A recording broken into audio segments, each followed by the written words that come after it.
Merhaba arkadaşlar. Bugün sizlerle böyle parmaksız bir eldiven çalışması yapacağız.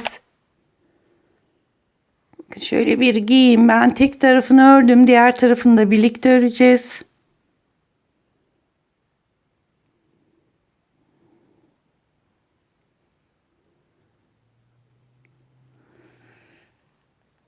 Şimdi şu şekilde malzemelerimiz de arkadaşlar, bu kürkler böyle metre işi satılıyor. İsteyen böyle kürk tarzı bir şey, isteyen hani hiçbir şey de dikmeyebilir. Dantel tarzı, bir fisto tarzı bir şeyler de dikebilir. Bir de şöyle taşlı düğmeler var.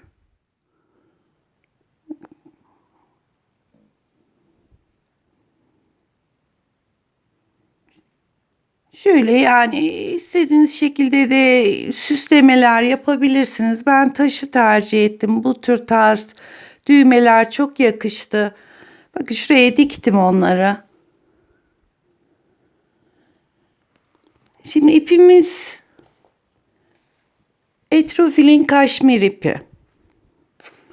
Ve şiş numaramda 4. Daha önce şapka çalışması yapmıştık 4,5 numarayla, ama eldivenin hani şu kısımları çok sarkmasın diye 4 numarayı tercih ettim. Şişime de ilmeğimi attım. 45 tane ilmek attım. Bu normal büyükler için, yani bizim gibi elime tam oldu 45 ilmek, ama mesela daha küçük çocuklara yapmak istiyorsanız tek ilmek olmak kaydıyla 35 ilmek, 37 ilmek, o şekilde ilmeğinizi bileğine göre ayarlayabilirsiniz. Şimdi ben şişime 45 ilmeği attım. Burası örgümüzün arka tarafı.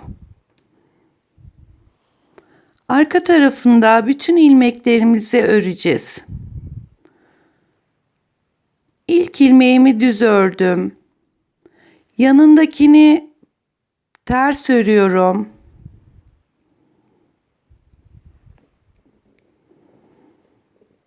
Düz örüyorum. Ve bu şekilde sıranın sonuna kadar bir ters, bir düz devam ediyorum.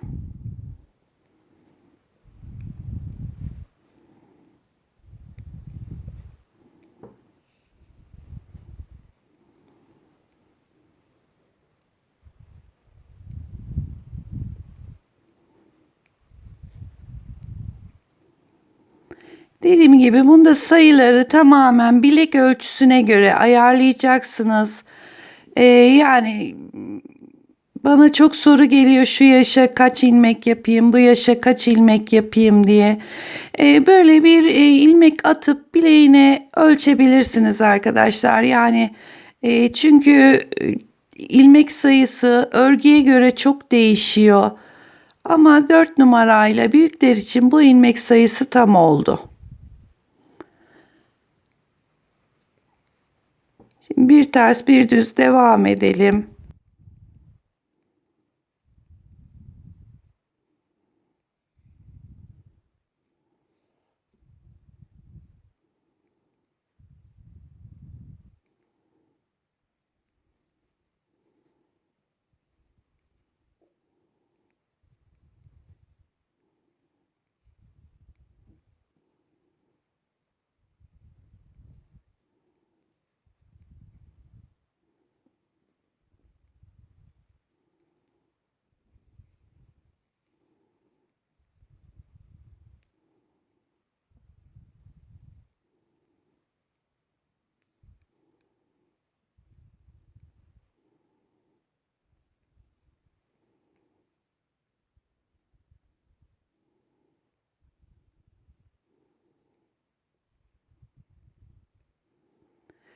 Şimdi ön yüze geldik.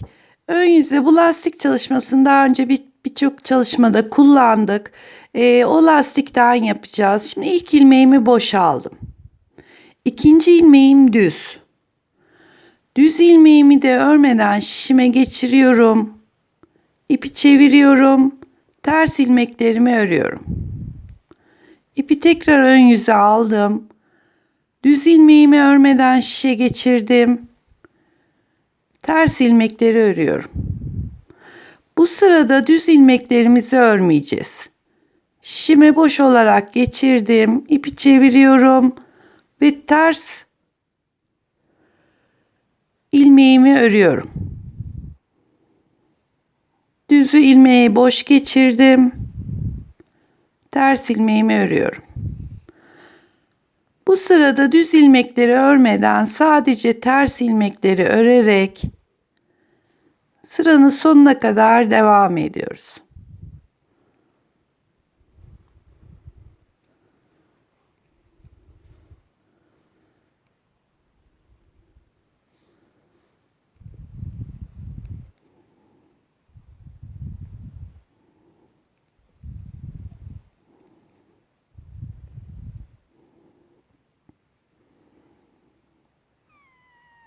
Ters ilmeğimi ördüm.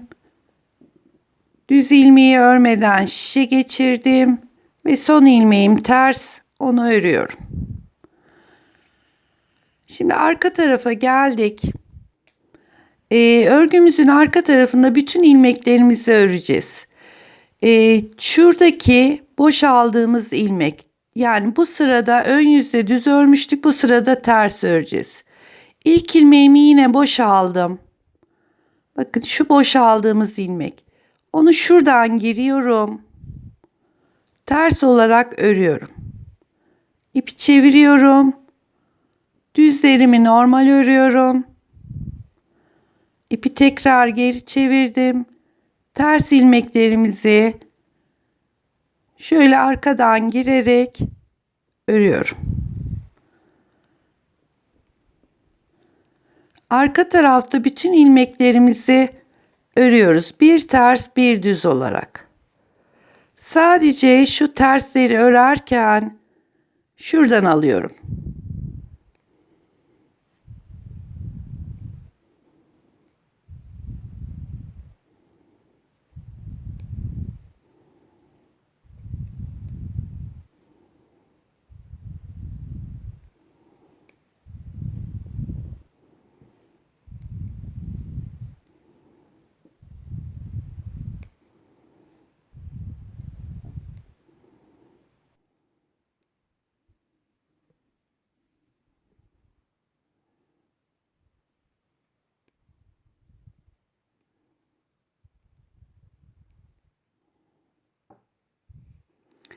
Tekrar ön yüze geldiğimizde buradaki düz ilmeklerimizi örmeyeceğiz. İlk ilmeğimi boş aldım.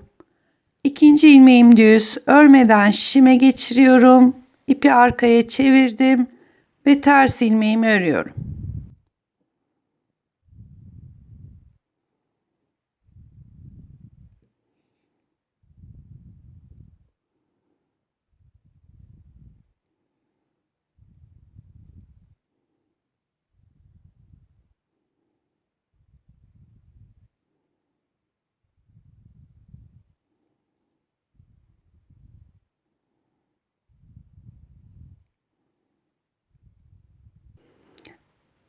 Örgümüzün arka tarafına geldiğimiz zaman bu sırada bütün ilmeklerimizi öreceğiz. Yani şu boş aldığımız ilmek, ilk ilmeğimi yine boş aldım. Bunu arkadan girerek ters örüyorum. Düzleri normal. Lastiğimiz bu şekilde olacak arkadaşlar. Ön yüzde ters ilmeklerimizi öreceğiz. Düz ilmeklerimizi örmeden şişimize geçireceğiz. Arka tarafta bütün ilmeklerimiz, yani düz ilmeklerimiz düz, ters ilmeklerimiz şuradan girerek ters olarak örülecek. Yani bileğimizdeki lastik boyu olana kadar bu şekilde devam ediyoruz.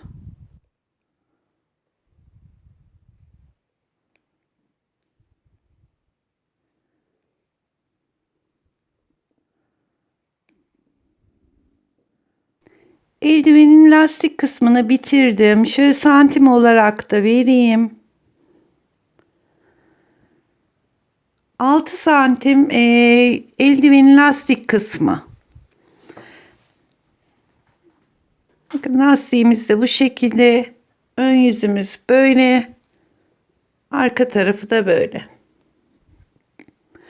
Şimdi eldivenin 45 ilmeğimiz vardı. 22 sağda 22 solda ilmek bırakacağız. Şu ortadaki bir ilmeğin sağından ve solundan parmak için, baş parmak için artırmalar yapacağız. Buradaki 22 ilmeğimiz hiç değişmeyecek, parmağımız bitene kadar ortadaki bir ilmek her sıra ön yüzde artırma yaparak çoğalacak. Şimdi 22 tane ilmeğimizi düz olarak öreceğiz. Düz örgüye başlıyoruz. 1 2 3 4 5 6 7 8 9 10 11 12 13 14, 15, 16, 17, 18, 19, 20, 21 ve 22 tane ilmek ördüm. Şu ortada tam bir ilmeğimiz ters. 22 ilmek de diğer tarafta var. Buradaki ters ilmeğin hemen şu dibindeki bir ilmeği alıyorum. Şöyle çevirerek bir tane düz ördüm. Ortadaki ters ilmeği de düz örüyorum.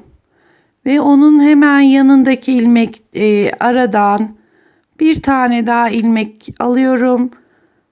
Delik olmasın diye şöyle çevirerek örüyorum. Bu arada 3 ilmeğimiz oldu. Ve kalan 22 ilmeği örüyorum.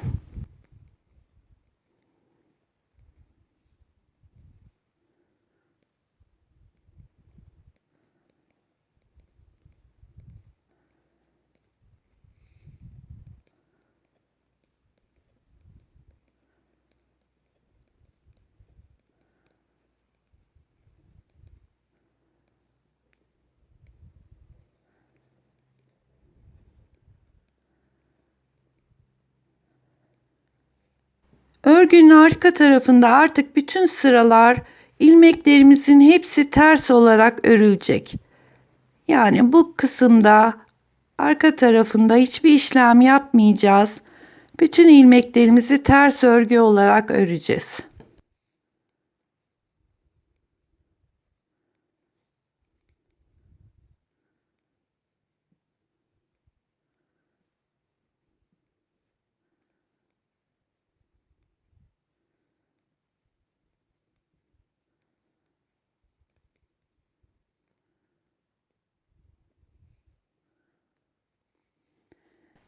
Şurada 3 ilmek artırma yerine geldik. Onları da ters örüyorum.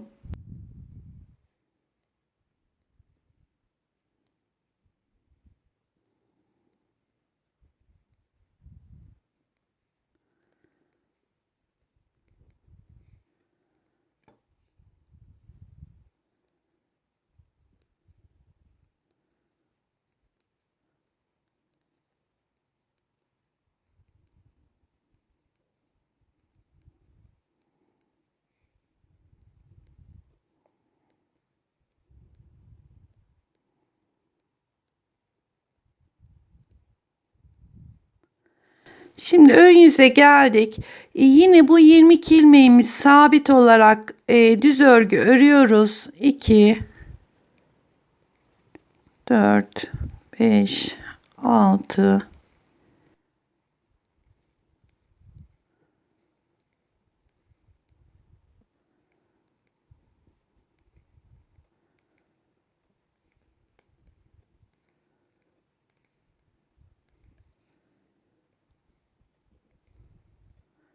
20 21 22 artırdığımız 3 ilmeğe geldik. Bu sıradan sonra şu artırmayı isterseniz bu aradan yapabilirsiniz. İsterseniz şöyle ilmek atabilirsiniz. Ben şu son, yani ilk ilmeğin şu altındaki ilmeği alıyorum. Şöyle takıyorum ve bir ilmek örüyorum. 1 2 3 4 Ve şimdi de son ördüğüm ilmeğin şu altındaki ilmeği alıyorum. Onu örüyorum 5. Bir ilmekten 3 ilmek yapmıştık. Bu sırada da 5 ilmeğimiz oldu arada.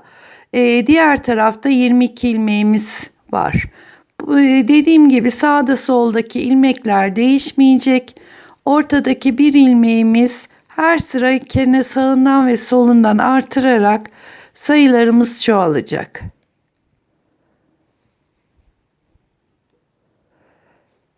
Arka tarafın tersi olarak tekrar sıra başına gelelim. Yine 22 tane ilmeğimi düz ördüm. Bu arada 5 ilmeğimiz oluşmuştu. Şimdi tekrar 5 ilmeğin sağında ve solunda artırma yapacağız. 7 ilmeğe çıkacak. Hemen bir önceki artırdığım ilmeğin şu altındaki ilmeği alıyorum. Takıyorum ve örüyorum. 1 2 3 4 5 6 ve onun bir altından yine ilmek çıkartıyorum. Onu şöyle çeviriyorum delik olmasın diye 7. Arada 7 ilmeğimiz kaldı. Oldu. Diğer tarafta 22 ilmeğimizi normal örüyorum. Şimdi 45 ilmeğimiz vardı. İlk sıra sağında solunda artırdık 47. İkinci sırada tekrar artırdık 49. Bu sırada üçüncü sırada tekrar artırdık. Şu anda 51 tane ilmeğimiz var. Tekrar ön yüzde 22 ilmeği ördüm. Bu arada 7 tane ilmeğimiz var. Tekrar artırmalar yapacağız. Sağında ve solunda aradaki ilmeğimiz 9 olacak. Yine şu altındaki ilmeği alıyorum. Takıyorum. 1 2 3 4 5 6 7 8 tane ördüm ve tekrar şu alttaki ilmeği alıyorum.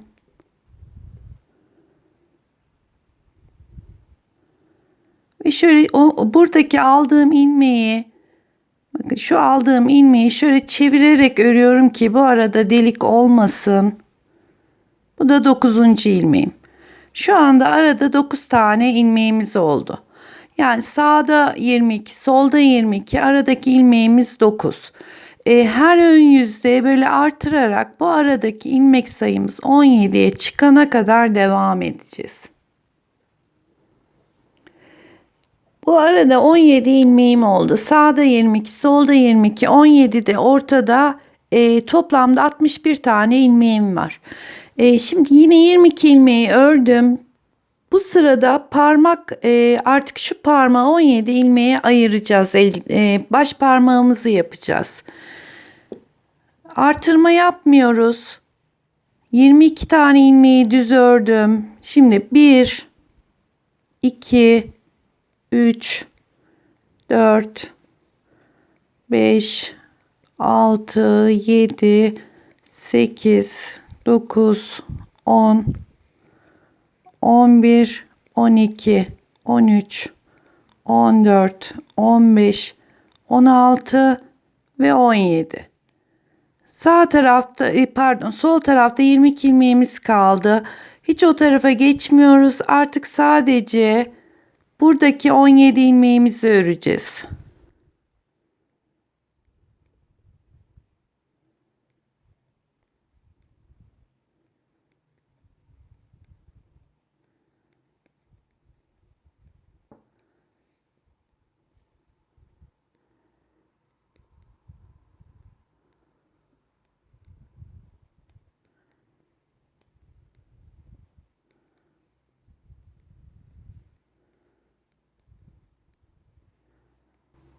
...16 ve 17.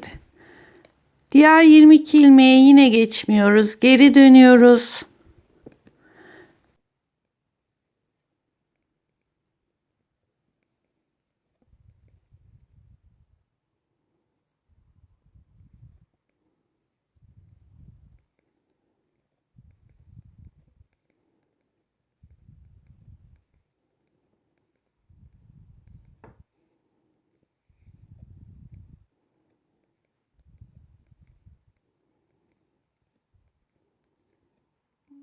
17 ilmeği ördüm ve tekrar bir sıra daha ters örgü örüp parmağın lastik kısmına geçeceğiz.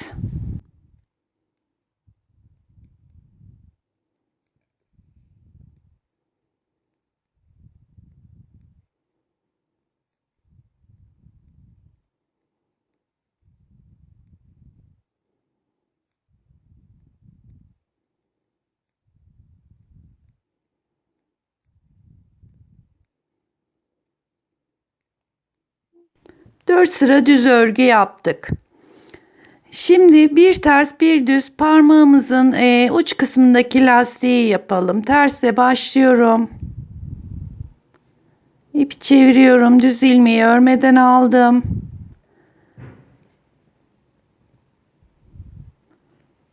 Yine aynı bilek kısmında yaptığımız lastiği yapıyoruz. Yani düz ilmekleri ön yüzde örmüyoruz.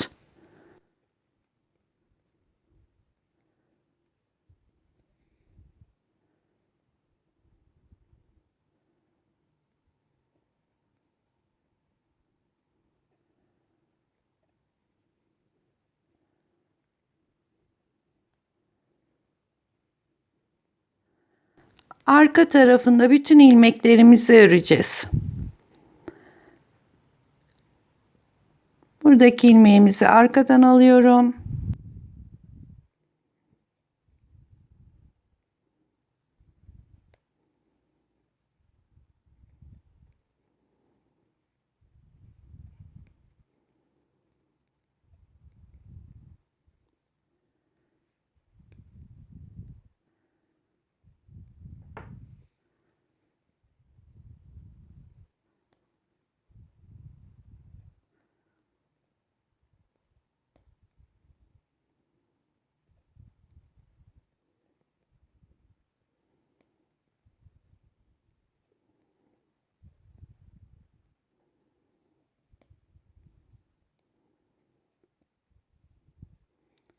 Tekrar ön yüze geldik.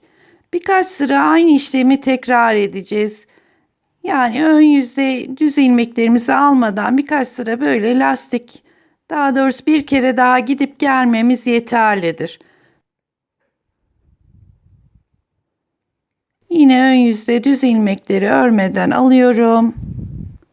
Tersleri örüyorum.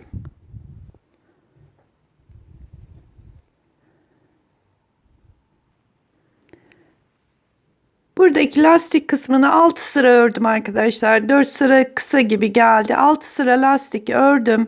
Şimdi kesmesini yapıyoruz.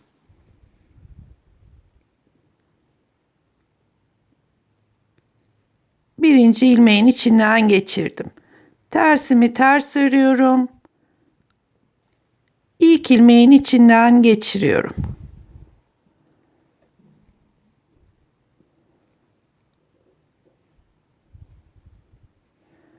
Önce ilmeğim terse ters olarak örüyorum. Arkadaki ilk ilmeğin içinden geçiriyorum. Düz ilmeklerimi düz örüyorum. Arkadaki ilmeğin içinden geçirdim.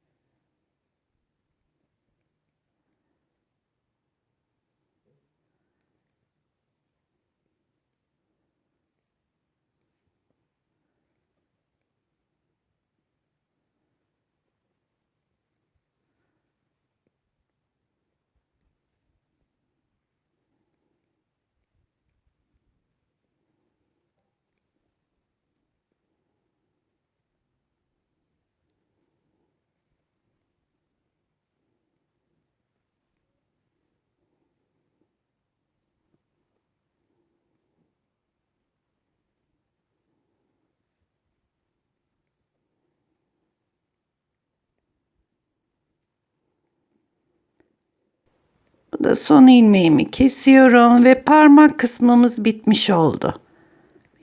Şu ilmeği bir kere de içinde örüyorum.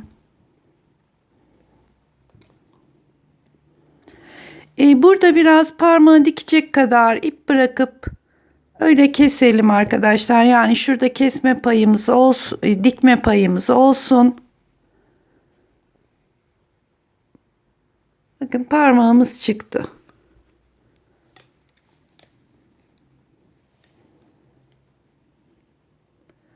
Görüntümüz şu şekilde. Şimdi buradan düz örerek gelmiştik. Parmağı ördük ve geri döndük. Yani diğer sol tarafta kaldık. Şimdi ipimizi sol tarafa bağlıyoruz.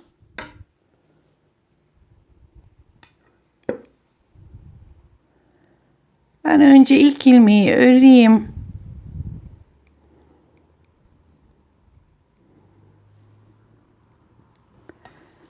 Ve bu ipi arkada bir tane düğümümüzü atalım ki ilmeğimiz gevşemesin.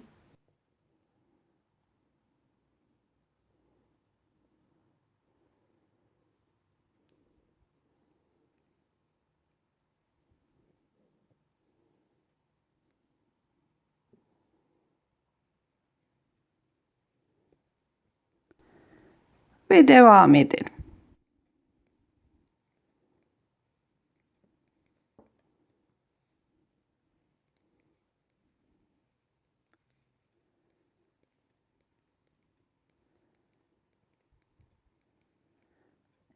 Şu anda şişimizler 22 sağda 22 de solda, toplamda sadece 44 ilmeğimiz kaldı.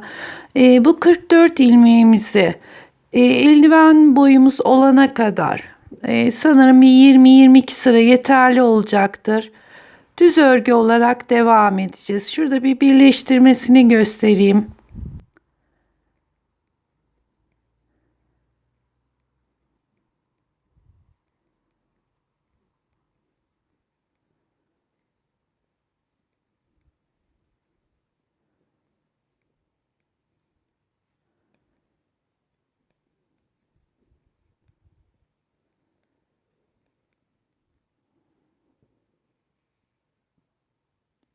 Bakın tam ayrım yerine geldik.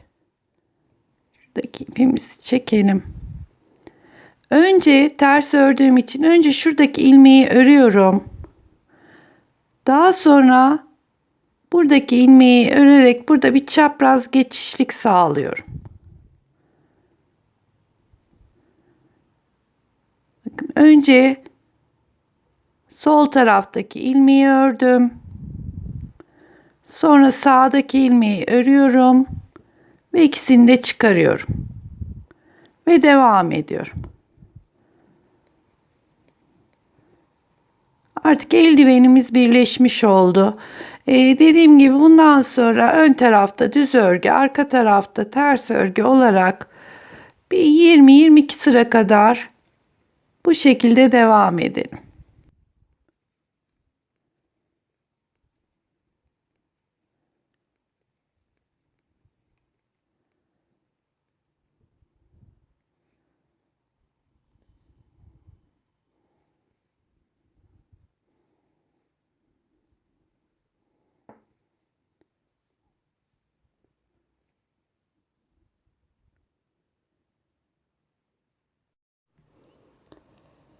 Ben eldivenin yukarıdaki düz kısmını ördüm. Şöyle göstereyim.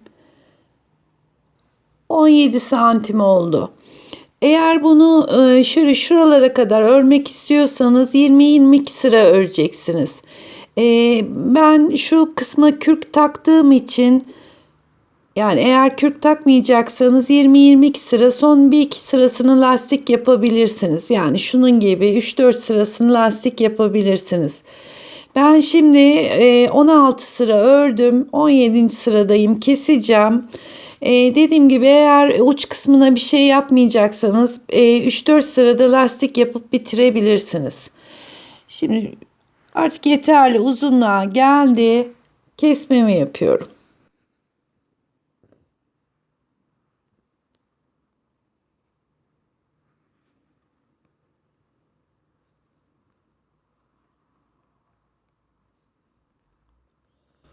Örerek kesiyorum. Önce ilmeği örüyorum. Arkadaki ilmeğin içinden geçiriyorum.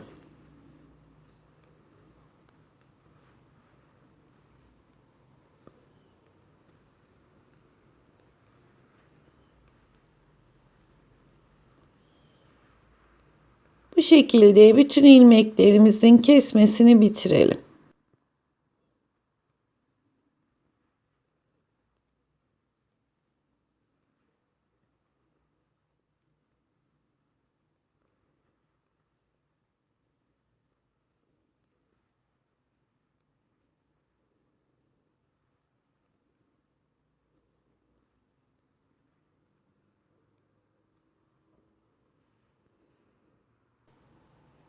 Evet, kesmemiz bitti. Bir ilmeğimiz kaldı. Şöyle ipi içinden bir kere geçiriyorum.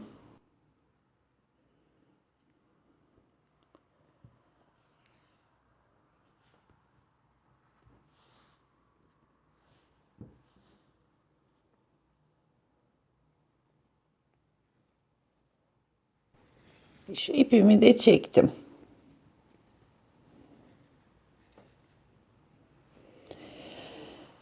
Şimdi önce parmağı dikeceğiz arkadaşlar. Bu bıraktığımız ipimiz vardı parmağın ucunda. Bundan ilk önce parmağın dikişini bitirelim. Şöyle iğneye geçirdim.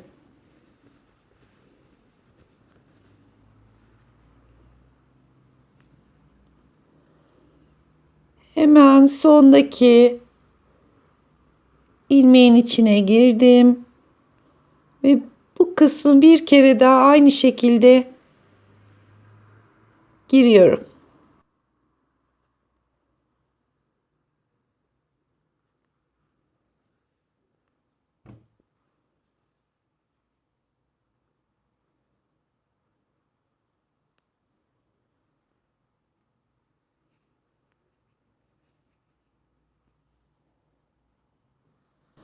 Daha sonra şu kenardaki ilmekleri alarak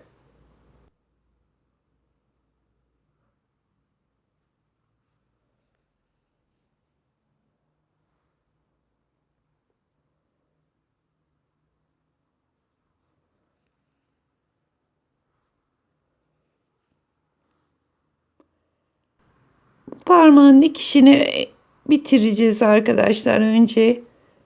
Çünkü sonradan dikmek daha zor oluyor.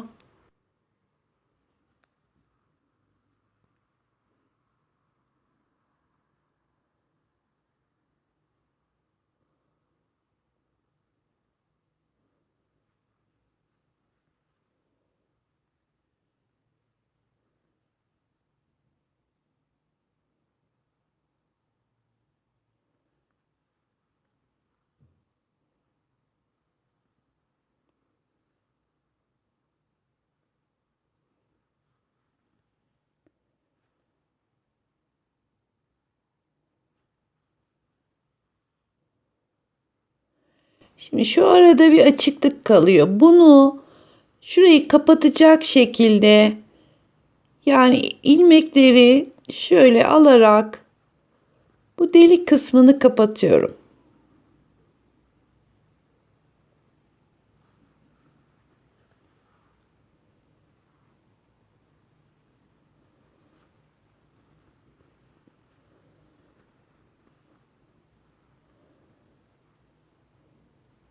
Şuradan da alalım.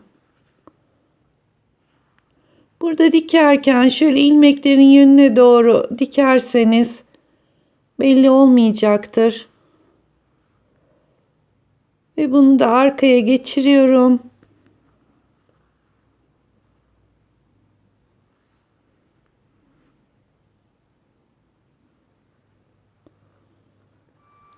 Ve başladığımız ip vardı. İkisini birbirine düğüm atarak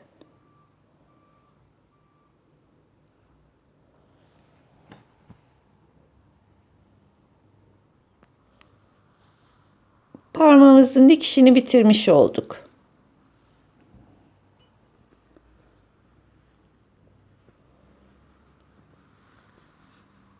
Bakın şu şekilde. Şimdi burada dediğim gibi düğmelerimiz vardı. Bunları dikerken şimdi bunun dikişi şu yanda. Eğer bu aynı şekilde dikersek ters el olacaktır. Onun için şöyle çeviriyorum. Dikişini bu sol elime göre, bunu da sağ elime göre ayarlıyorum. Ve yani şöyle göz kararı şu şekilde bu düğmeleri dikeceğim.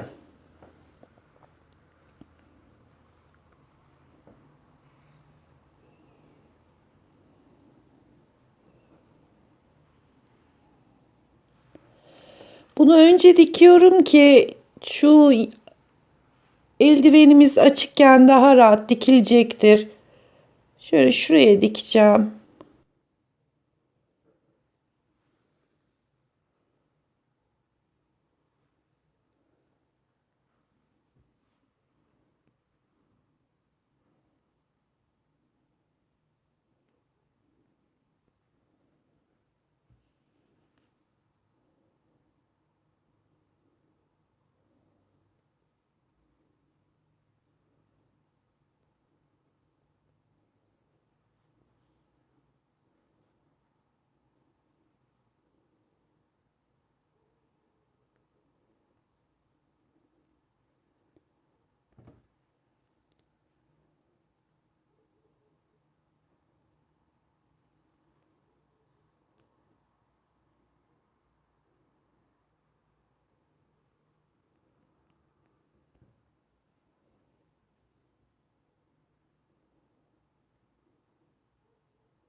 Evet, aynı şekilde diğer düğmelerimizi de şöyle dikelim.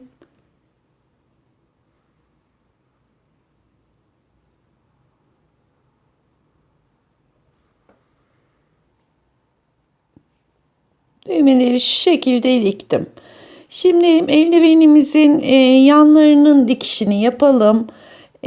Buradaki bıraktığımız iple şuraya kadar dikelim. Aşağıdaki ipimizle de tekrar eldivenin lastik kısmını dikelim ki düğümlerimiz çok uçlarda kalmasın.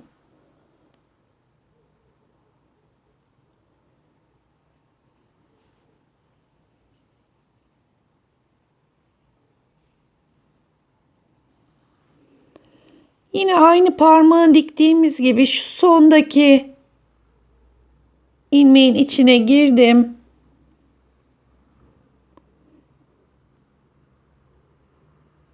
Tekrar aynı yerden bir kere daha geçiyorum.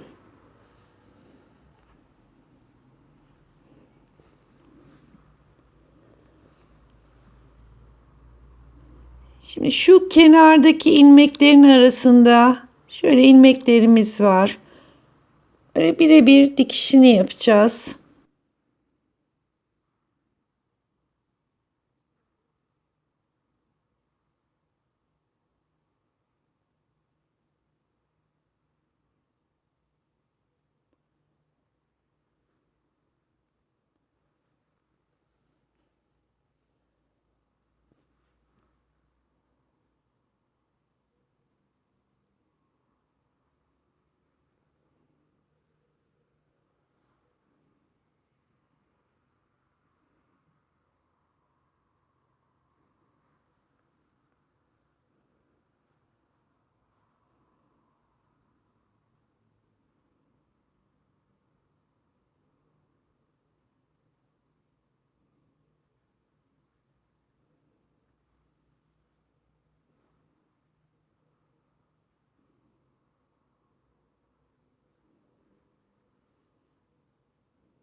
Şu yan dikişlerini de bitirdikten sonra şimdi ucuna dediğim gibi ben kürk tercih ettim ama siz istediğinizi buraya süslemek amaçlı dikebilirsiniz. Veya lastikle bitirebilirsiniz. Önce şöyle bir ölçü alıyorum. Şuradan fazlalığını da veriyorum çünkü dikerken çok uzun olması bizi rahatsız edebilir. Şu şekilde. Tam şu dikiş yerinden başlayacağım. Bakın bu kürkün arkasında şöyle bir yeri var, biye gibi. Onun şu üst kısmını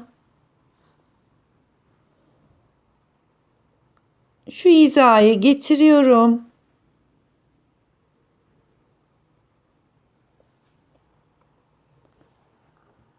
Bu arada yine ipliğimizi de alalım.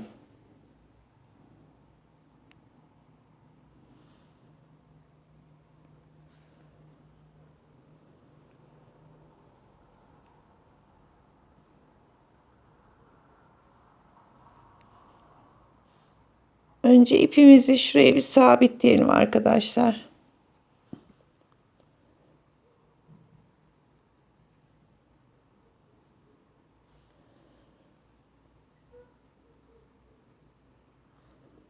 Bakın şu kısımlarını şöyle birbirine tutturacağız. Bu arada dikerken kürkler takılabilir. Daha sonra onları çekerek düzeltebiliriz. Yani şöyle aralardan.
Bu şekilde bütün etrafını dikelim arkadaşlar.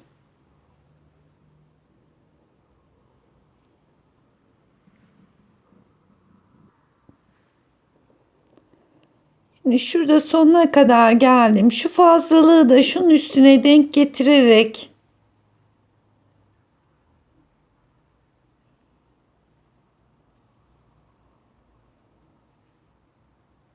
şöyle tam denk getiriyorum ki birleşmiş olsun orası da.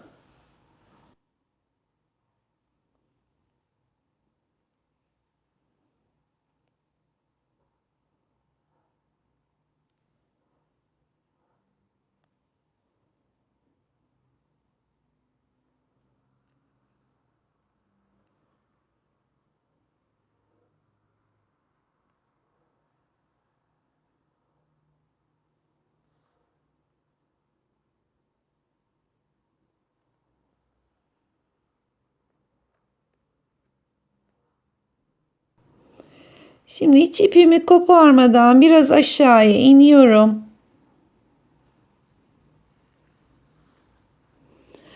Aynı şekilde şu kenardan eldivenimize tutturuyorum.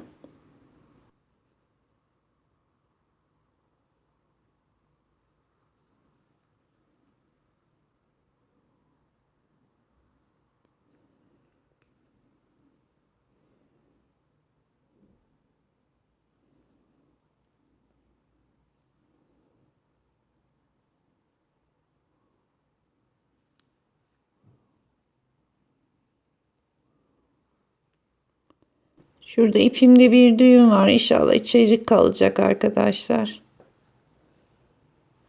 Evet. Şimdi bu şekilde yine şu uç kısmında, bu tarafın uç kısmında tutturuyoruz ve eldivenimiz bitmiş olacak.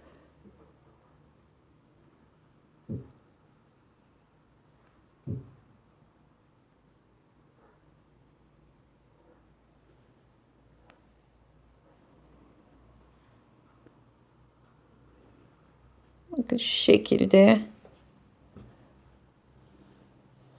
Aynı şekilde devam edelim. Bütün buraları da ön kısmında dikelim. Şu şekilde giyince de giyilmiş halini tekrar göstereyim.